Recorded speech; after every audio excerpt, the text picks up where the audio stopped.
This program and its contents are designed for information and educational purposes only.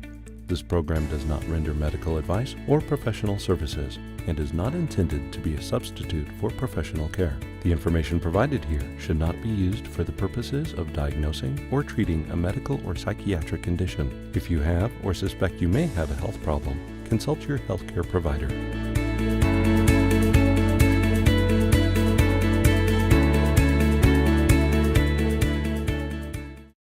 Hi, welcome to Positive Momentum TV. I'm Diane Silva, and today my guest is Angie Pennisi. Did I say that right? Yes, you did. Angie's with Soulworks, and we're going to talk a little bit about Angie's background, how she got into what she got into, and what she does. And it's really exciting because it's something most of us have been following on different TV shows. Yes. So I'll let Angie kind of explain. Great. Well, thanks so much for having me today. Well, I love being able to share my work and my story and help people understand the psychic world, I guess. I'm a psychic medium, and I am the director of Soulworks Collective, which is a collective of practitioners here in Omaha, Southwest Omaha. We have Reiki practitioners and hypnotherapists and tarot readers and mediums, and it's just a wonderful group of women. So I guess there's a long story that comes in front of that, though, as to how I got there. When I was a child, I grew up in a very normal, traditional family, actually from Norfolk, a couple hours north of here. Okay. And I was born into a family of a very left-brained group, I guess. Okay. My father's a CPA, and my mom was a manager of a trucking company, and my sister's a physician assistant. And I was the touchy-feely one. Okay. I was the hypersensitive one. So I would be the one that would sense the emotions in the room when I'd walk in, or I would always go into different places where we'd be, and I could tell if it had been a good situation there or not a great situation. But I always had a sixth sense, and premonitions would come to me. Nothing earth-shattering, like you'll see some people who've had premonitions where there'll be large events. Mine were pretty small, but I also just always knew what my parents were feeling, or my sister, and knew what was coming. So I was raised in a very Lutheran environment, very involved in church, and I found there was this wonderful connection of spirituality, and I knew the church was a wonderful place to be, but I also felt like we each had a direct connection to the divine. So having that connection kind of helped shape myself through childhood, and I learned as much as I could about meditation and connecting and all that kind of thing. So what's so interesting then is when I was 13, I lost the very first person that was really near and dear to me, and that was a grandmother who died of leukemia. Oh. And at 13 years of age, I was just sure there was something else past death. I could not believe that once you died, that was the end. I truly believe that we're eternal beings and that there is no death. So at 13 years of age, it started me on a quest where I read everything on death and dying. Elizabeth Kubler-Ross, I learned about Edgar Cayce, all kinds of things, and I would do book reports, and I would do all kinds of presentations on death and dying. So as a young child, I also had strange experiences. I would hear voices in the night, and I would see deceased relatives, but I was never afraid. It was a very normal occurrence. But as I got a little bit older, I kind of buried all that and became the normal teenager, and then I graduated high school and went to college and became a teacher. And I got married and had children and kind of let it all go, I guess. And there was one night in 2002 when I was watching John Edwards on Crossing Over, who's a wonderful medium. I'm so inspired by his work. And in that moment, it was like a lightning bolt hit me. And immediately, I hollered for my husband and I said, I know this is real. I know I can do this. And I know this is what I'm meant to be doing. Wow. So what's so interesting is after that time, it's funny how when you really tap into something that you're passionate about or that you know is what you're meant to do, things just start happening. Okay. So I began to smell my grandmother's perfume, and I dreamt about her every night. And I found a mother's ring of hers in my jewelry that was really my mom's. Things like that, very interesting things. And it led me on a quest even further. So I literally had a book fall off the shelf at me about 6 months after that.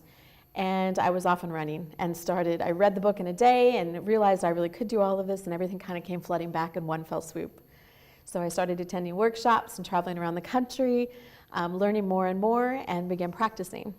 But I worked for a public school system here in the metro, and that's not something that you advertise that you can do.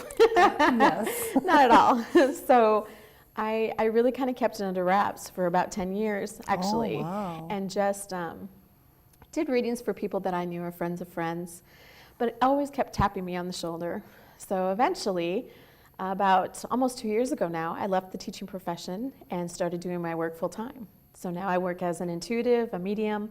I do manifestation coaching, and I do a lot of spiritual teaching and intuitive guidance. So I'm very, very fortunate to be doing something that I love. I get to meet a lot of amazing people doing my work. Wow, that's quite intense. Now, from you said universe or the spirituality or whatever you want to call it was tapping you on the shoulder. What happened if you didn't listen, or was it when you weren't listening? You know. When I wasn't listening, I would almost tune it out and go back to the normal activity, dive into, I then went and got my master's degree in education, just kept plugging away at the normal life, the muggle life, I guess we tend to call it sometimes. And if that's what we need to call it. You know, what everybody does, I guess, and I just found great joy in my family, but something would always come up. There would either be an email from another workshop coming, or I would have a visitor in the night. You know, I would have different images come in, and there'd be a deceased relative tapping me on the shoulder at the grocery store when I'm standing behind someone else, something like that. And so I knew it was something that I would continue to explore, but I had decided almost quite consciously to wait until my children were old enough that it wouldn't affect them, because it's not something that's it's much better than it was when I started, but it's not something that everyone believes in or agrees with. And I was afraid to really come out of the closet, I think is the best way to put it. Right. So I waited until my youngest was a senior in high school, and then I was able to, you know. But the message was insistent. It was. Yes. And the reason I ask is I know people who have,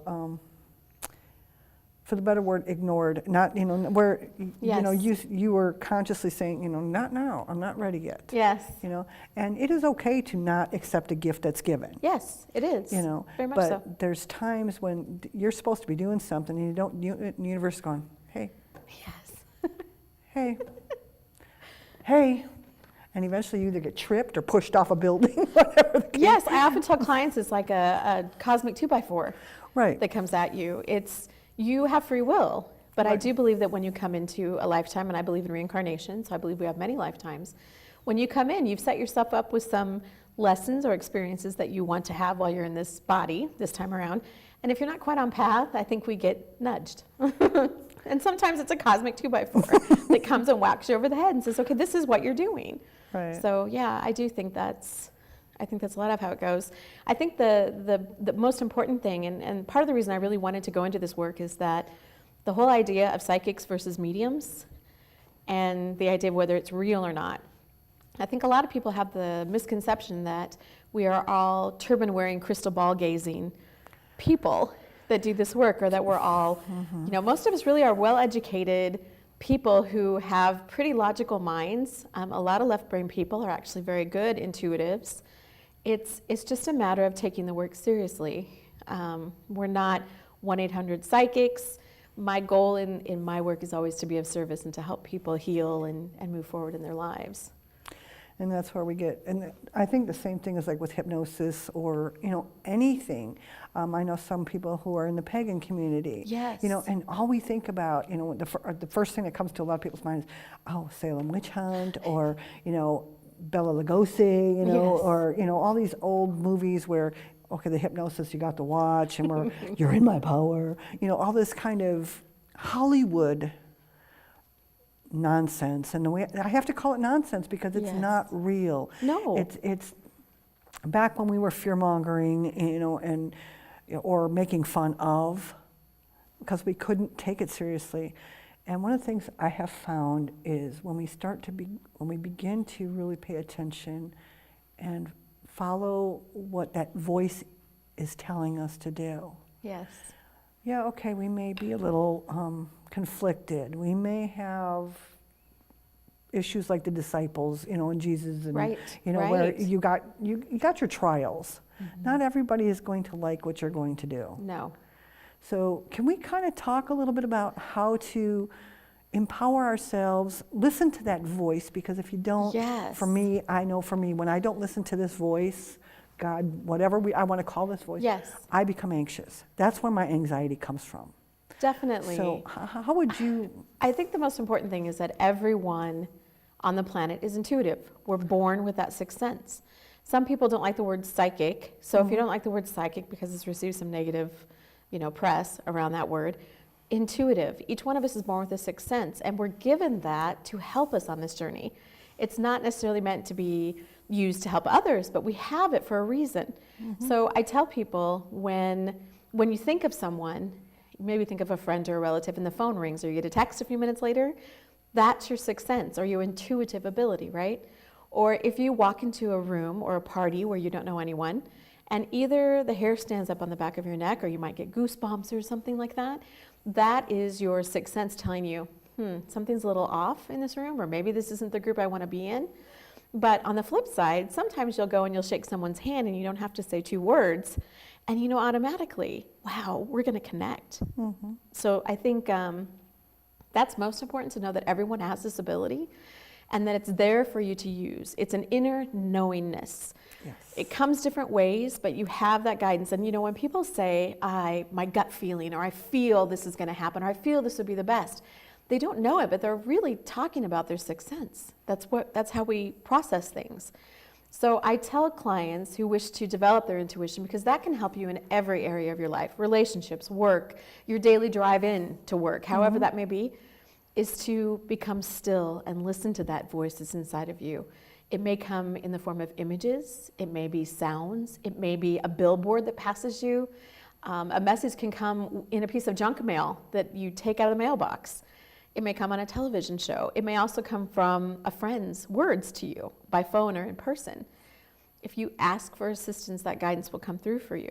So the best way to connect to that inner guidance is to give it a chance to come to light by sitting in quiet for even 5 minutes a day. 5 minutes a day, which sounds like a lot to some people. Yeah, well, think about it. When I look at me, and we were kind of joking before the show, is like me being quiet. If they tell me, quiet on the set, I'm about to implode.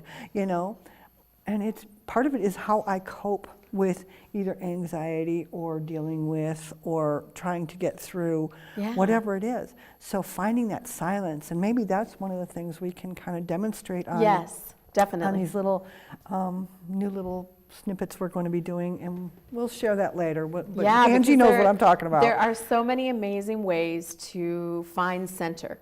So even if you can't meditate, if you want to pull in guidance, your own intuitiveness, right. And I don't want you to necessarily feel like it's coming from whether you call God, creator, source, universe, however you define that beautiful, loving energy, you can honestly just take a moment and even put your hand on your heart and center yourself. By taking a breath and putting your awareness on the very center of your being. It's kind of like standing in the midst of a hurricane, being in the eye of the storm. Doesn't matter where you are. I've done it on a subway in New York. I've done it on the airplanes. I've done it wherever I've been. If I'm feeling anxious about something, we have this amazing guidance system, not to mention a whole team of spirit helpers that will help you reach that place of centeredness. It's a wonderful thing. It sounds great, and I'm hoping that during this news Take a Break series we're going to be doing, we can do some demonstrations on how to do that. So, because I know I get so wrapped up in the how. Oh, yeah. Okay, do this. Well, how do I do this? I don't know how to, am I doing it right? Am I not doing it? And sometimes it doesn't matter, but we don't know that it doesn't matter. No, we tend to overanalyze everything that we do and want to make sure we're doing it exactly as we believe we're supposed to. And a lot of times it's the intention behind what we're doing that makes the difference. And sometimes we just need permission to do it however it works for us. We do, very much so. And if that means in the middle of the day, when I was teaching, I was a reading specialist in an elementary school, and sometimes the days were crazy.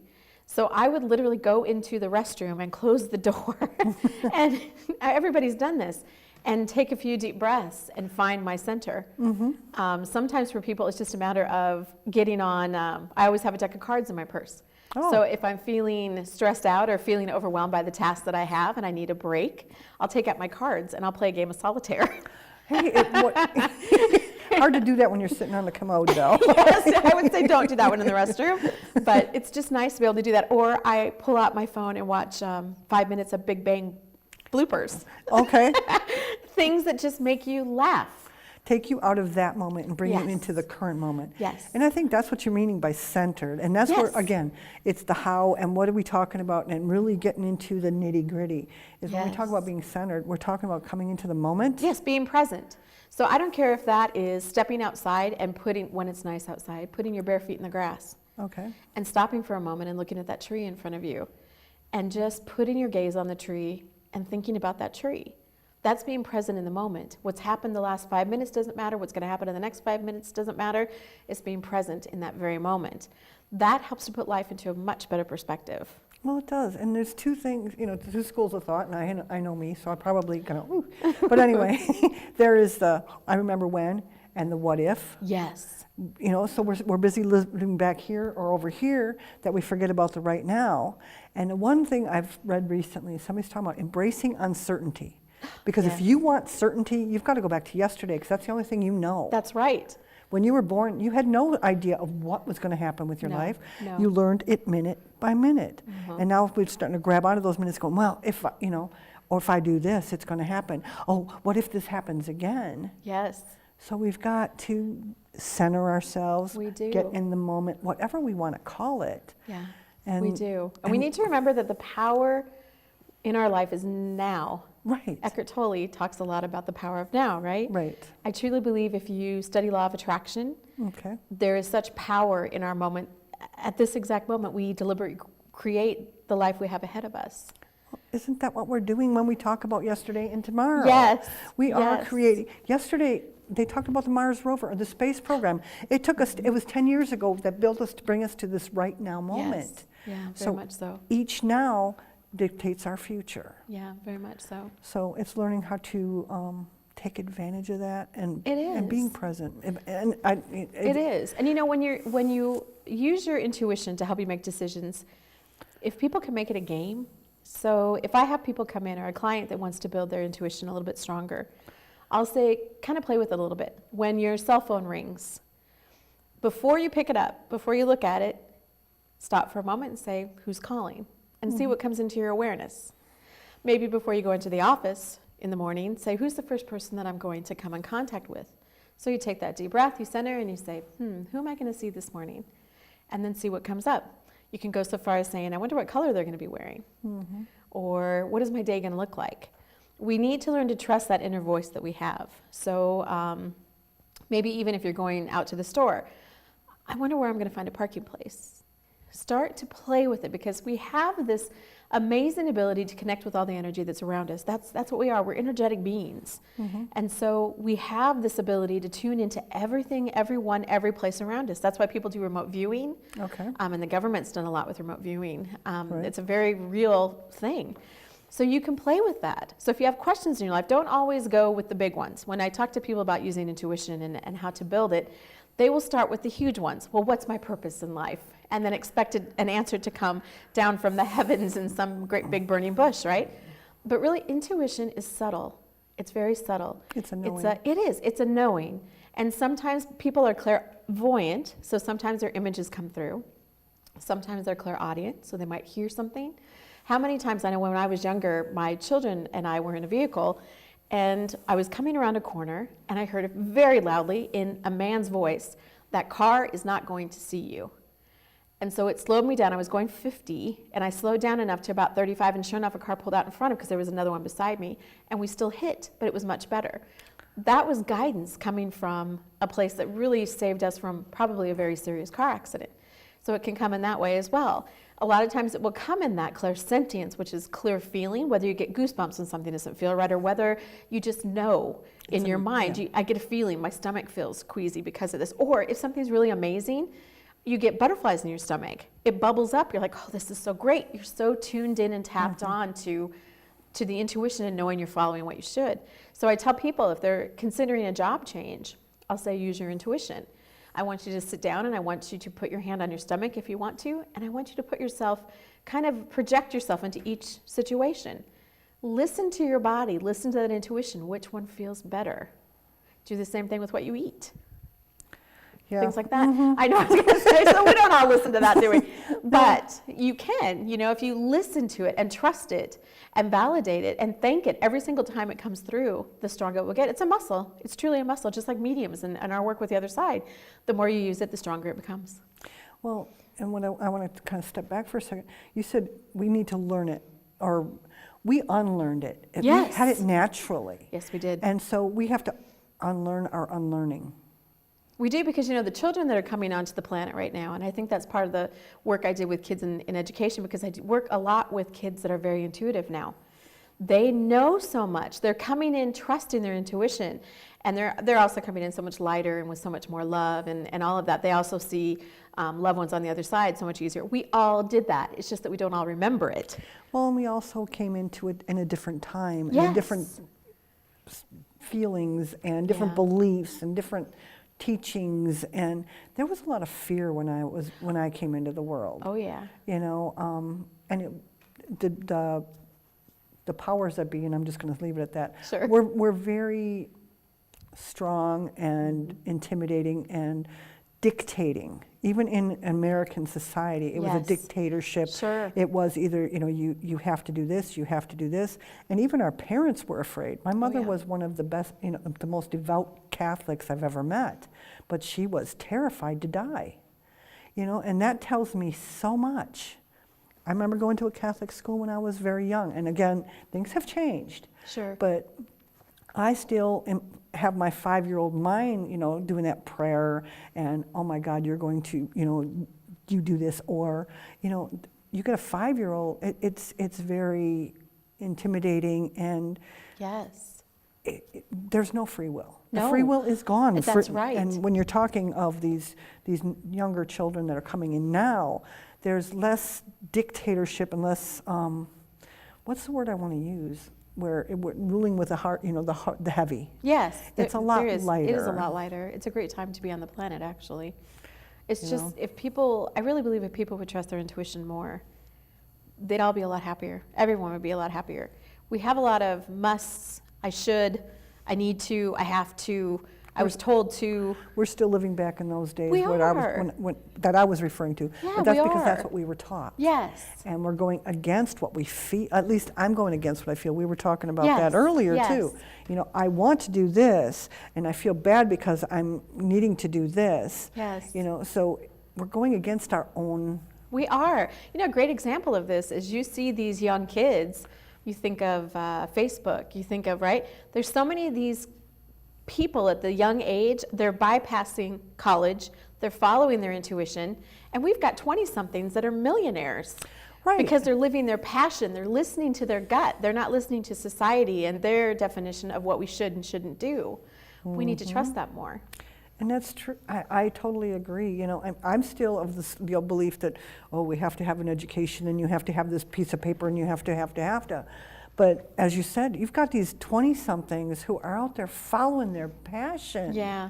And we need to give our children or the world permission to follow our passions. Yes. It's okay. It We is don't, okay. And I think here in the Heartland area, we are more apt to have a work ethic. Yes, And when I I say agree. work ethic, I'm not saying that people on the other coasts or No, wherever no. are different. It's just ours is very farmer, we have to get this done, or old school where, Yes. you need to, if you're not working, you're being lazy. Yes.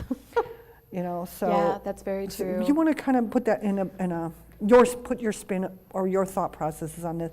I tend to lean more on the heavy side, and you're lighter. And I've had to learn, because I also grew up with parents who you went to college, and I did. I went and got a bachelor's and a master's degree, and I don't regret having the education at all. But I also, at the age of 18, if I go back now, I might not have gone into the profession that I did. I think it's a lot to expect our kids to know at 18 years of age what they want to do. Right. I think there needs to be a shift in that. But I think the kids that you see, a lot of the parents are telling them, well, you need to go into this profession because it makes you lots of money. And I feel like we have to go back to listening to our gut. We have to go back, and we have to allow our children to have that opportunity to listen to who they really are on the very inside, the very core of that. And we need to teach that from a young age, We because do need to otherwise they're teach not that going to from a young develop age. that. And we need to teach our kids from a young age to trust their gut on their decisions and to listen with their heart. If people in the world made more decisions based on love than on fear, we'd have an entirely different world. Right, and we do live on fear because, We do. well, what if we don't make enough money? What if we can't do this? What if we can't do that?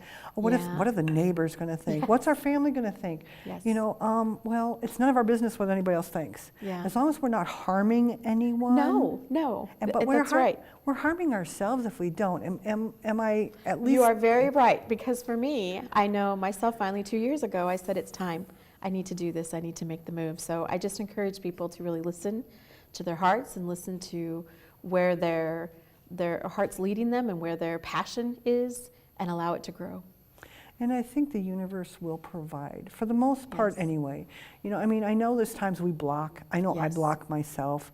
I'm not worthy of, you know, or people say, I want to win the lottery. Well, if you go by what Abraham Hicks talks Yes. about, you know, that's not the way to go. But okay, let's say you want to win the lottery, and then you turn around and go, well, if I do that, my friends and relatives that I've haven't spoken to in ages. So you immediately block yourself. Oh, definitely. We could have a whole nother discussion on law of attraction, how that works.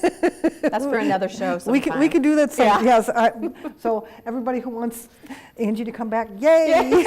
We'll talk about that'd be law of fun. attraction. Yeah. But let's kind of wrap this up with a. Let's kind of just sum up what we were talking about in a. I think the most important thing to know is that everyone is intuitive. Everyone has the ability to follow that guidance, and the more you do, the happier you'll be. Perfect. And I love this. And I'm glad you're coming back. Well, thank you for watching Positive Momentum TV. Look forward to speaking with you on the next show or talking with you on the next show. Have a great day.